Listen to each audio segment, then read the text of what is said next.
Vous êtes là, vous m'entendez? Ça enregistre. Si vous avez des questions sur cette première partie, j'ai besoin d'avoir un retour quand même avant d'avancer. Et pourquoi je voudrais qu'on puisse avoir une piste de réflexion un peu différente de ce que nous avons jusqu'à présent. Il va y avoir une information nouvelle. De toute façon, le messianisme, c'est ça, hein, c'est quelque chose qui est complètement nouveau, hein. Est-ce que je Alors, peux me permettre une question, Elise et Maëva? oui, Maëva, bien sûr. Ça me parle énormément ce que tu dis par rapport au sacrifice d'Abraham, qui n'était pas un sacrifice en fait, qui était relié à l'ancien Dieu, qui était Baal. Exactement. Et c'est vraiment quelque chose que j'ai touché du doigt quand j'étais en Jordanie au musée de la reine Rania, où malheureusement ils ont retrouvé des artefacts de ce genre de pratique. Oui, Et j'ai exactement. vraiment eu la sensation, et c'était terrifiant pour moi, de ce qui s'est passé là, c'était du sacrifice humain. Et j'ai l'impression que c'est quelque chose, on dit que quand on nomme pas la chose, on crée de la souffrance. Et ça, Ouais. c'est quelque chose qu'il faut qu'on transmette. Que cette idée que ce qui s'est passé, c'est du sacrifice humain. C'est-à-dire, on sent l'horreur, l'abomination de la chose, mais pour beaucoup de personnes, c'est masqué parce que c'est terrifiant de regarder nos propres archaïsmes. Mm. C'est-à-dire ce qui est au-delà. Mhm. Au-delà, mais nous portons aussi la mémoire de nos ancêtres, de ces abominations qu'ils ont fait. Et Mhm. nous sommes civilisés. Nous avons Mhm. avancé. Nous avons dépassé ça. Et visiblement, il y a des restes. Parce que sinon, il n'y aurait pas des résurgences. Et quelque part, j'ai envie de dire de décoder ça au côté religieux, mais aussi au côté historique, psychanalytique, parce que là, on descend dans la psychanalyse la plus profonde, et ben peut-être nommer la chose avec les vrais mots, c'est peut-être lutter aussi d'une certaine manière contre elle. Voilà, Bon, c'est mon impression. bon, la Bible, elle donne des noms. Le déluge vient d'un... quand il y a le déluge, le texte, il est simple, hein. Il dit, j'arrête le processus, ça n'a pas marché, on recommence à zéro. Pourquoi? Parce que le Hamas, le mot est inscrit, Hamas. Donc le Hamas est développé, ça peut plus marcher. Depuis que le monde existe, il y a cette confrontation. Mais on comprend qu'il y a quelque chose qui est euh, tout à fait c'est nouveau ce qui se passe là. Ça n'a jamais existé. Même la Shoah, c'est pas la même chose. La Shoah est se cachait d'une part. Là, c'est pas clair. C'est pas clair du tout. Parce que quand on voit que ils se cachent dans les hôpitaux et que les enfants peuvent plus vivre, c'est atroce ce qui se passe en ce moment. Et cette puissance négative qui est là, bah, à un moment donné, il faut qu'il y ait une intervention divine, quoi. Il faut quelque chose qui nous réveille, qui nous aide, parce que je vois pas comment on va s'en sortir. Parce que ce peuple-là, ce peuple, je sais pas un peuple, j'en sais rien, mais leur principe, c'est le sacrifice de leurs enfants, puisque c'est des enfants martyrs, etc. Bon, maintenant, je ne vais pas rentrer là-dedans, je vais essayer de comprendre simplement, parce que sinon on va rester dans du local. Je voudrais qu'on essaie de comprendre un peu plus large, parce que et je sais pas, je sais pas s'il faut espérer, pas espérer, de ce qui est de la suite, etc. Mais ça peut dériver à une guerre mondiale aussi, peut-être, mais il y a une préparation pour nous, parce que nous sommes pas des guerriers, on va pas faire la guerre, on sait pas, bon, on peut faire du bénévolat, on peut faire de l'humanisme, etc. Mais je crois qu'il y a un travail à faire sur nous, déjà dans la transformation de nous-mêmes, pour être capable de recevoir ce qui peut être juste à recevoir, et en même temps de pouvoir accompagner des gens et aider des gens dans la tourmente. Parce qu'il va y avoir des gens dans la tourmente. La fin de la guerre, c'est pas la victoire, c'est pas fini. Et je crois que ça va durer un certain temps. Au niveau des mémoires, etc., tu as parlé d'une mémoire ancestrale. Et cette mémoire, comment on va faire avec cette mémoire?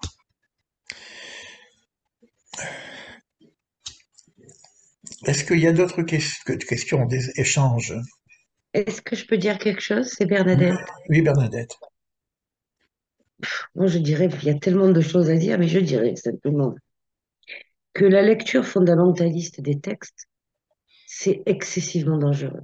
C'est sûr, c'est sûr, C'est la première chose. c'est sûr. La deuxième chose, c'est que la pensée symbolique n'est pas accessible à tout le monde. C'est vrai aussi, c'est juste. Voilà. C'est vrai, c'est vrai. Et la troisième chose, et la troisième chose, euh, j'entendais une émission absolument effroyable de femmes de confession juive qui racontaient ce qu'ils ont fait aux femmes, particulièrement aux femmes. C'est de l'abomination. Et je me demandais, qu'est-ce qui se passe avec ça? Outre le fait qu'effectivement, ils vivent dans le shéol, ces gens-là, euh, qu'est-ce que ces personnes pourquoi ces personnes vivent ça? Pourquoi ces personnes qui ont été kidnappées, enlevées, violées et tout le reste, bon, que je dirais pas parce que c'est une abomination, euh, pourquoi vivent-elles ça? Tu veux, en fait, moi, c'est la question que je me pose, quoi. Pourquoi ces personnes vivent ça? Alors, c'est la question sans réponse.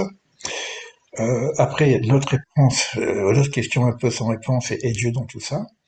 Euh, c'est pas une réponse que je vais donner, hein, mais tu vois, ta souffrance, ton expression, elle est forte. Mais moi, je suis moins inquiet pour ces personnes-là qui sont parties, parce qu'ils sont de l'autre côté. Et s'il y a un autre côté, la justice divine, bon, on sait que ça, ils sont tranquilles de l'autre côté. Donc c'est pas un problème de la mort. La façon dont ils sont morts, c'est sûr, c'est pas possible. Les solutions, eux l'ont, mais nous, nous l'avons pas. Les mères qui voient leurs enfants ne l'ont pas. Les pères, les enfants qui ont vu leur père et qui sont vivants, on a un gros problème pour nous, pour toi, Bernadette, pour moi, pour nous tous. Parce que nous ne voyons pas ce qu'il y a de l'autre côté du soleil, justement. Nous ne voyons pas qu'est-ce qui se passe de l'autre côté. Pourquoi elles sont passées par là? Et l'autre question, et ça on est obligé de comprendre, le pourquoi du point de vue de ceux qui ont fait ça. C'est quand on démantèle les corps, je prends un bras, je le mets là-bas, je prends une tête, je le mets là-bas pour désidentifier. C'est un démantèlement du principe. Donc ça, c'est des monstres qui viennent contre ce démantèlement. Non, Maintenant, pourquoi? Qui a été choisi c'est pour vivre ce c'est qu'il doit symbolique. vivre? Comment? Pardon? Je ne Pierre? sais pas si c'est, je ne sais pas si ce sont des monstres, parce que c'est très symbolique comme, comme action. Oui, bien sûr, mais C'est quoi le que... symbole de la destruction totale. Oui, oui, oui. Et c'est ce qu'ils ont, c'est une manière de communiquer qu'on retrouve dans les instructions qu'ils ont reçues pour effacer le peuple d'Israël. Exactement, exactement. C'est exactement ça. Effacer, comme on C'est ça. efface un Oui, mais c'est tableau. pour ça peut-être qu'ils sont pris particulièrement aux femmes dans leurs actes, quoi. Alors, Excuse-moi, Pierre, ils ont brûlé des enfants comme on brûle un drapeau. Enfin, on peut ils ont dire fait la ça même... aussi. c'est- C'est-à-dire qu'on est au-delà de la limite alors, morale. alors, c'est- C'est amoral. Donc, on est au-delà du jugement moral.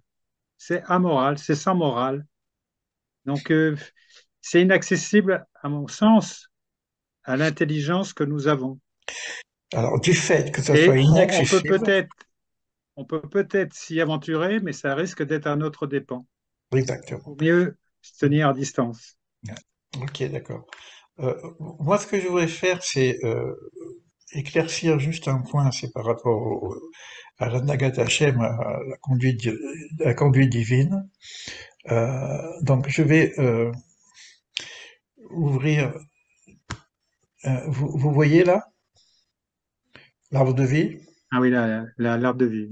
D'accord, voilà. Donc, il faut savoir qu'il y a dans l'arbre de vie ici, qui a 10 séphirotes, donc on ne connaît pas Dieu lui-même, hein, on ne connaît que le rayonnement divin, la Nagat Hashem, la façon dont Dieu conduit le monde, etc.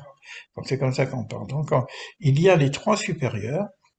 Ces trois supérieurs, on pourrait dire, pour dire simple, hein, mais je vais caricaturer, ils ne font pas partie de notre monde.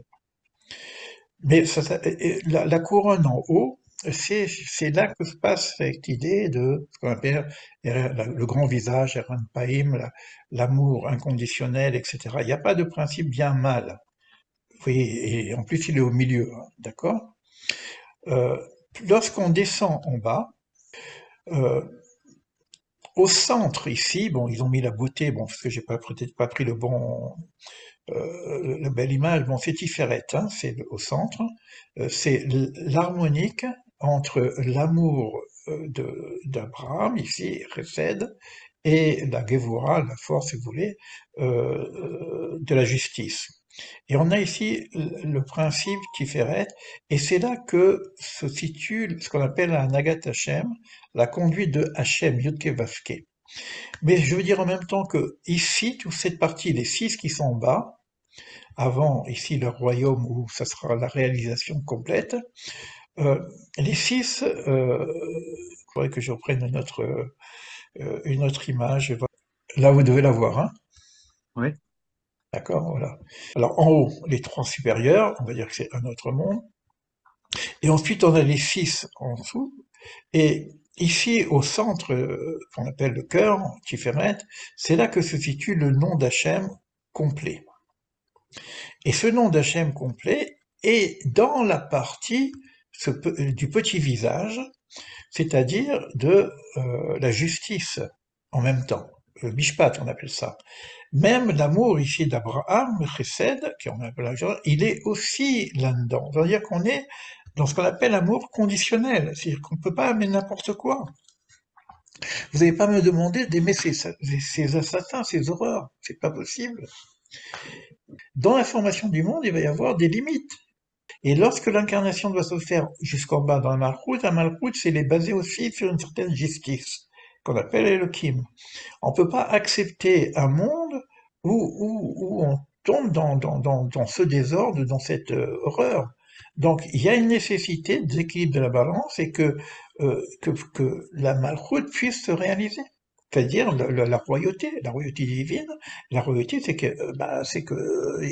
on vit dans un monde de tranquillité et de paix, sinon ça marche pas.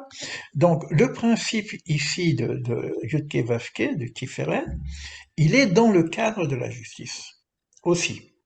C'est ça que je voulais vous montrer. C'est au-dessus où on peut parler de l'amour inconditionnel, tout est beau, tout est bon, etc. Sinon, si on monte trop haut, il n'y a plus d'incarnation. Voilà, ça c'est ce que je voulais vous montrer, juste pour comprendre que de ne pas mélanger quand on dit où est Dieu, parce que quand on dit Dieu, on dit Hachem, on dit notre Dieu, le Créateur, il est Hachem Elohim. Ben, il peut pas être dans cet enfer, sinon ça marche pas. Quand on dit Dieu, on parle jamais de Dieu lui-même. Ça, je l'ai dit plusieurs fois. On sort un peu de cet amour inconditionnel, tout est beau, tout est blanc, les petits oiseaux, etc. C'est pas facile, mais c'est comme ça. Et je dirais qu'il faut mériter son incarnation, il faut mériter son être. On est dans la nation du mérite, et il faut pas se tromper de côté. Et je vois aujourd'hui des gens, ben, je ne sais pas qu'est-ce qu'ils ont dans leur tête, hein, qui puissent encore... c'est terrible. Voilà Mais c'est vrai que la question que pose Bernadette, elle est très forte, et que si Pierre, tu veux donner quelque chose, volontiers, parce qu'on est dans un échange. Enfin, pour moi, pour même j'allais dire ma propre recherche, et même pour aider les autres, il ne faut pas se piéger en prenant comme référence ce que l'on connaît soi-même. C'est-à-dire qu'il faut laisser une ouverture au divin, ne pas chercher à utiliser sa solution ou son raisonnement pour résoudre quelque chose. Il faut laisser une ouverture, j'allais dire même la plus vaste possible, d'où l'humilité à laquelle tu faisais allusion il n'y a pas très longtemps là sur la précédente vidéo. Et je trouve que si on s'efface, c'est Dieu qui intervient dans ce que l'on peut faire nous-mêmes, dans l'aide que l'on peut donner. Et j'arrive, je fais la transition avec ce que je voulais dire pour tous ceux qui ont un traumatisme psychologique qui est éminemment compréhensible. Eh bien, dans l'aide qu'on peut apporter, il faut essayer de se confier à Dieu et de confier cette personne à Dieu, mais même quand on est auprès d'elle, faire en sorte que ce soit Dieu qui agisse en nous pour elle et réciproquement l'inviter à confier sa peine, sa douleur à Dieu, car Dieu efface les peines. Ça, c'est important. Ok, Pierre, c'est sûr que l'humain est démuni.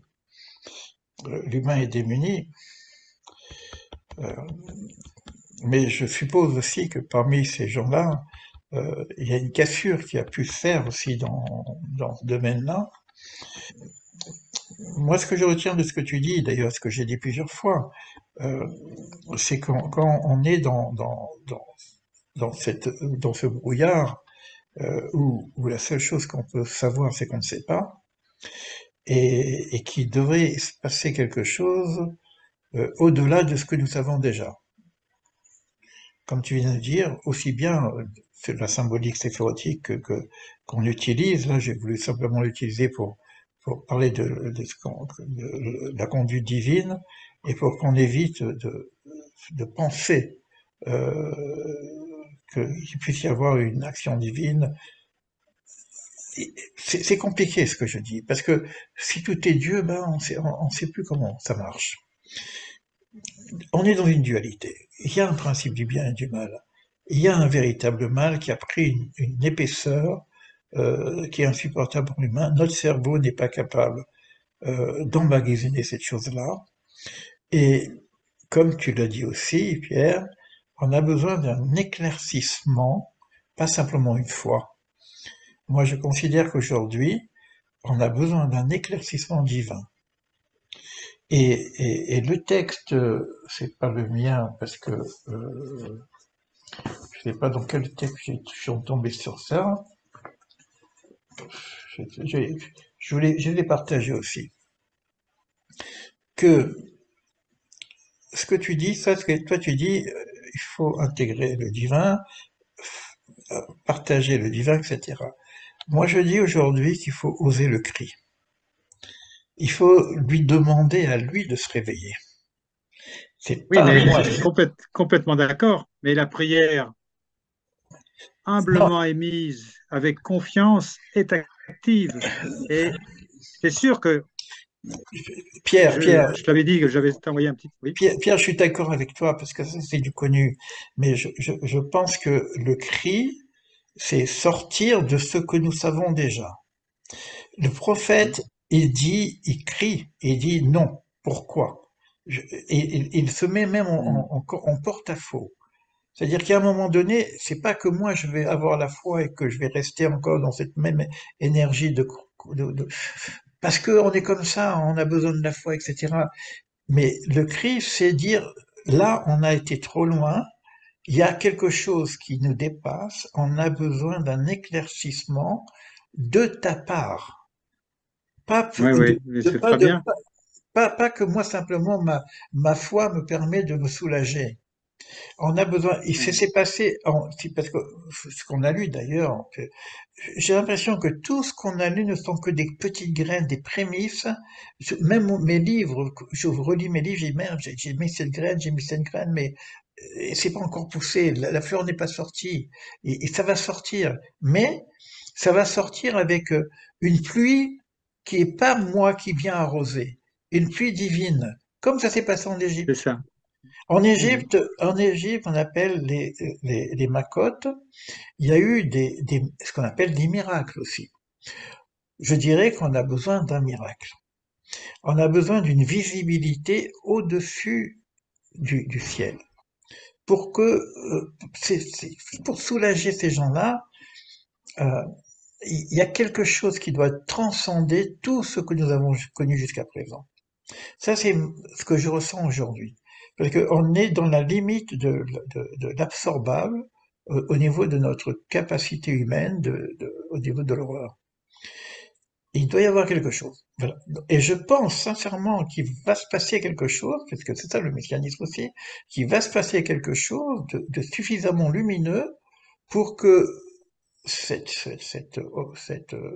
guérison, puisqu'on parle de...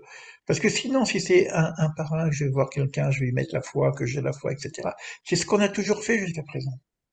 Cette démarche, Pierre, on l'a toujours faite. Mais Depuis, ce depuis, que je veux depuis, la, dire par là, depuis la Shoah, on a fait c'est pas ça. une foi, c'est pas une foi anesthésiante. C'est une foi qui, comment dire, laisse la place à l'action divine parce que ça nous C'est dépasse ça, complètement. c'est ce que je veux dire, c'est ça, c'est l'action divine. C'est l'action divine. Voilà. On peut Voilà. arriver qu'à ça.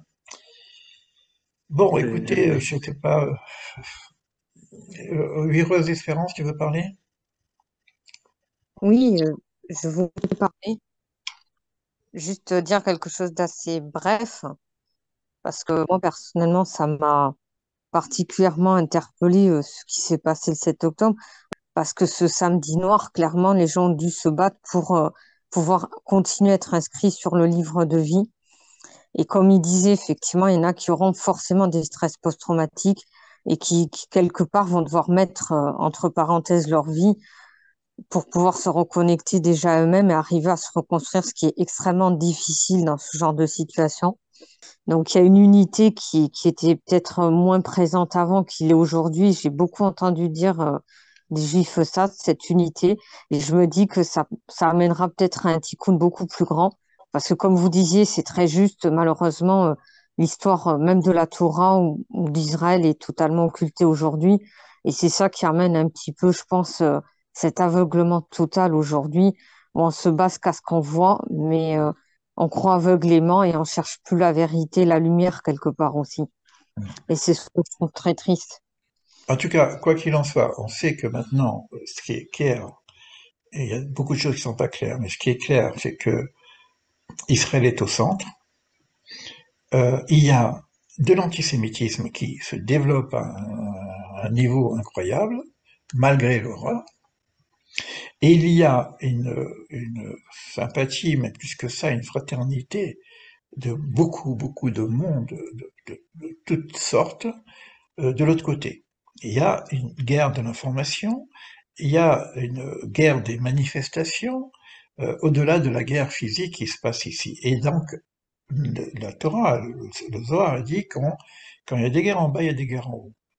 Les guerres en haut sont les guerres au niveau de ce qu'on appelle les sarim, les archanges en tout cas, pour trouver la juste place, parce que pour organiser le monde, quand on dit à Abraham, par toi seront bénies les 70 familles, en tout cas les familles du monde, il s'agit de réorganiser la structure des 70 principes singulières des peuples qui existent de fait et qui s'appellent chaque peuple a une langue, un langage, une culture et un phare. Hein, donc il y a une forme de réorganisation de l'humanité complète et qui va se passer en bas au niveau d'une réorganisation de l'humanité au niveau géopolitique. Donc, et là, il ne faut pas qu'on se trompe, et peut-être qu'on a un travail à faire sur nous-mêmes, peut-être qu'on a un travail d'information plus important, tout en commençant à se dire peut-être que il y a quelque chose de nouveau qui est en train d'arriver. Il faut être prêt à recevoir cette chose nouvelle.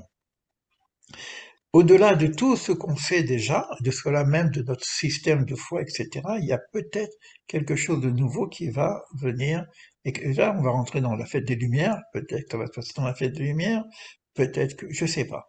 Mais c'est je ne sais pas qui me semble aujourd'hui fondamental. C'est-à-dire que, ok, on va avoir l'humilité de ne pas savoir ce qui se passe vraiment derrière tout ça. On a des enseignements. Et moi, ce que j'avais proposé à un moment donné, je l'ai pas fait, peut-être que je vais le faire, c'est de nous préparer à cette innocence du savoir pour relire les textes. Euh, euh, comme j'ai pas fait complètement pour le sacrifice d'Isaac, hein, moi je l'ai fait parce que à un moment j'étais entré en prière et puis dans la prière j'ai vu plein de choses, mais ça me demande aussi beaucoup de silence intérieur pour relire les mots, parce que c'est des fois dans une lettre que je vois la différence, quoi, du texte lui-même. Euh, c'est reprendre un peu, c'est difficile de dire ça, vite de savoir. Je fais une différence fondamentale entre le savoir, qui nous encombre parfois, et la connaissance. Mhm. Et ce que j'avais terminé mon truc, peut-être que si on se prépare, si on fait un travail sur nous-mêmes, on réduit un petit peu tout ce qu'on sait quelque part, parce que parce qu'on en avait besoin pour un certain monde, mais aujourd'hui ça peut nous encombrer. Pour une certaine façon de vivre, jusqu'à un moment, on en avait besoin. Et là, il y a quelque chose de nouveau, une forme de renaissance. Et pour renaître, il faut mourir quelque part. Je parle au niveau symbolique, hein. Et revoir le texte. Moi, j'avais envie de reprendre le texte même de son départ, de Bereshit. Alors, c'est vrai que je suis tombé sur cette histoire d'Abraham avec par toi seront bénies toutes les familles du monde. Je m'étais symboliquement, j'ai dit que tiens, ça pourrait correspondre à une forme de synthèse de tout ce qu'on a fait depuis plusieurs années, pour les personnes qui m'ont suivi aussi, hein. Et après, ça commence par l'Erlecha, va vers toi, la connaissance de soi, qu'est-ce que c'est s'ouvrir vers toi, qu'est-ce que c'est moi-même, etc. Faire un travail sur soi. Mais on aura besoin de la clarification, je veux dire, de la lumière de ce Bereshit, de ce début, euh, où tout est là. C'est la graine, il y a tout dedans, quoi. Alors, c'est peut-être ce qu'on a à faire, j'en sais rien, quoi, hein. Et puis être prêt à recevoir le renouveau, à recevoir quelque chose que nous ne connaissons pas encore. Et pour ça, il faut vraiment beaucoup ce qu'on appelle le bitulayesh, hein, là. Plus encore que le travail sur l'ego, parce que je pense que tout le monde ici, entre nous, on a quand même pas mal travaillé sur cette question de l'ego, etc. Ça va beaucoup plus loin. Ça va beaucoup plus loin que ça. Donc, je sais pas, on a fait cette réunion, on n'a pas complètement de réponse, on sait l'histoire va continuer, là en ce moment, il y a des guerres, il y a des gens qui tombent, il y a des enfants qui meurent, etc. Bon, ok. Il y a Dieu derrière, comment ça marche dans ce voile, dans cette... Je voudrais terminer juste par quelque chose de positif que j'avais commencé à faire. C'est aussi un texte qui pour moi peut être aussi, ça fait partie de Bereshit, ça fait partie de ces très très vieux textes qui sont apparemment assez clairs, mais quand c'est clair, ça veut dire que ça voile, ça cache aussi. Et je l'avais fait, vous avez une vidéo sur les 4 premiers versets, et je l'ai fait justement pendant ce jeudi en question, hein,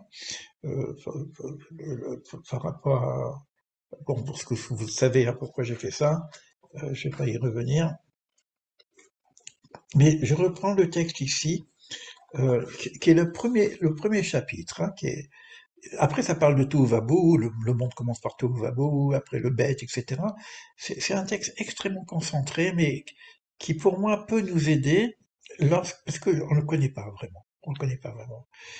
Alors, je le prends. Donc ça, Rabbi Nachuna qui ben à Cana, il dit, alors le verset dit, il prend Job. Job, c'est aussi un référent, hein, de la problématique, de la souffrance. Qu'est-ce qu'il a fait, le pauvre? Tu vois, et on lui dit, bon, ok. On pourrait prendre Job aussi, hein, comme référent. Alors, maintenant, il ne voyait plus la lumière radieuse, elle brillait dans les Sharakim. Alors, le mot de Sharakim est un peu, on ne sait pas trop ce que c'est une forme de nuée. Une forme de nuée. Un autre verset, il vient dire, il fait de l'obscurité ce qui le cache, et ailleurs encore, il y a un autre verset dans les psaumes, ténèbres et brunes épaisses l'entourent. Alors on dit qu'il y a une forme de contradiction. On ne sait pas, il est là, il n'est pas là, il est derrière les nuages, etc. On est en train de parler de Dieu, hein. On est en train de parler de cette présence divine dans l'obscur.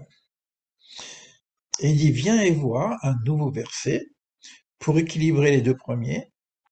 Mais l'obscurité n'est pas obscure devant toi, et la nuit est claire comme le jour. obscurité comme lumière. Je l'ai pris en français directement pour pas passer trop de temps. Évidemment, quand on lit en hébreu, il y a peut-être quelques éléments parce qu'on est en train de parler de Or Bahir. Or Bahir, c'est cette première lumière primordiale.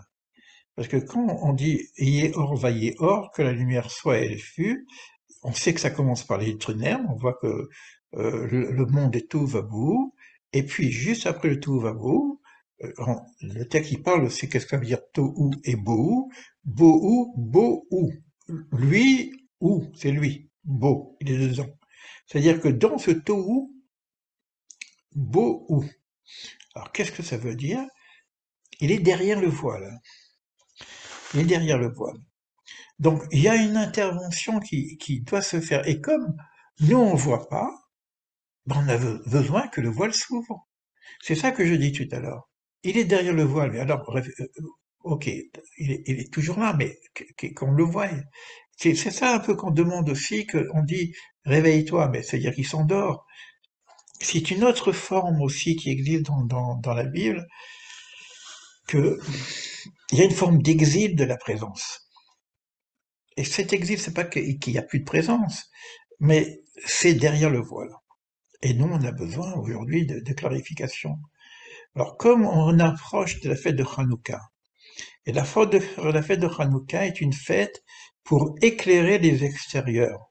Je ne sais pas si vous voyez cette image que je trouve extrêmement forte et puissante dans la Shoah, les Juifs qui se cachaient dans les ghettos. Hein, c'est pas encore l'enfer qui va suivre, mais quoi qu'il en soit, dans ces ghettos-là, il y a encore des Juifs qui habitaient dans des maisons, mais en ghetto. Donc, et qu'est-ce qu'ils faisaient? Ils faisaient quand même la fête de Hanouka. Et au risque de leur vie, ils mettaient la lumière de Hanouka au bord de la fenêtre pour éclairer l'extérieur. Ça, c'est pas symbolique simplement, parce que c'est fait, c'est physique. Ils allument. C'est pas simplement symbolique.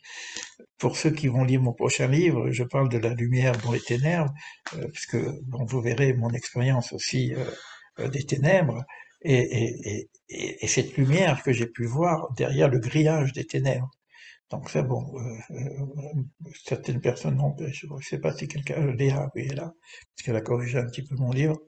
Je crois que Maëva aussi a eu une partie, oui. Voilà, donc ça, je partagerai ça avec vous, avec l'aide de Dieu. Bon, on va continuer, on va avancer dans ce brouillard, mais ce que je veux dire, c'est qu'on va avancer dans ce brouillard en sachant que derrière ce brouillard, il y a une lumière qui est voilée. Et qu'on puisse espérer d'y voir un peu plus clair, et que le voile commence à sortir, et c'est ça que j'appelle aussi le cri, quoi. Bon, je vais arrêter sur ça, et je vous souhaite, qu'est-ce que je veux dire? Je vous souhaite de la lumière, hein. C'est tout ce qu'on peut souhaiter en ce mois de qui se lève, qui se lève, qui se lève, qui se lève. C'est ça, que la lumière se lève et qu'on puisse y voir un peu plus clair. Euh, Ça va nous demander un peu d'effort dans nos études pour pas le terme il est venu, mais c'est pas ce que je veux dire, mais s'enorgueillir. Et ça rentre un peu ce que vient de dire Pierre aussi. S'enorgueillir de ce qu'on croit savoir. Ça passera pas sinon. Ça passera pas. Parce que cette lumière, elle vient d'en haut.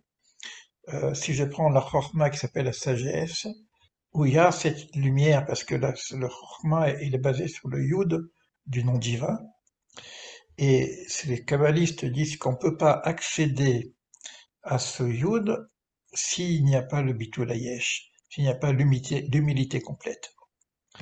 Voilà. L'humilité du Mais en sage. fait, ce que tu es en train de dire, pardon, ce que tu es en train de dire, c'est qu'il y a une forte attente d'une manifestation divine. Exact, C'est ça que tu es en train de dire. exact. Et qu'il y aura une manifestation divine. J'ai envie de le dire comme si je le sais, tu vois. Mais sinon, ça ne marche pas. Sinon, on va avoir que des théories et des croyances, parce qu'en ce moment, regardez le nombre de messianismes qu'il y a. Tout le monde vient avec son Messie ou avec son Dieu, etc. C'est bon, vous entendez parler des Juifs, Moi, j'ai écouté aussi de l'autre côté des musulmans qui parlent aussi de leur Messie, et j'écoutais aussi d'autres personnes. Donc chacun est bien avec son univers même positif. Hein. J'ai rien à. Mais c'est quoi qui va sortir en réalité?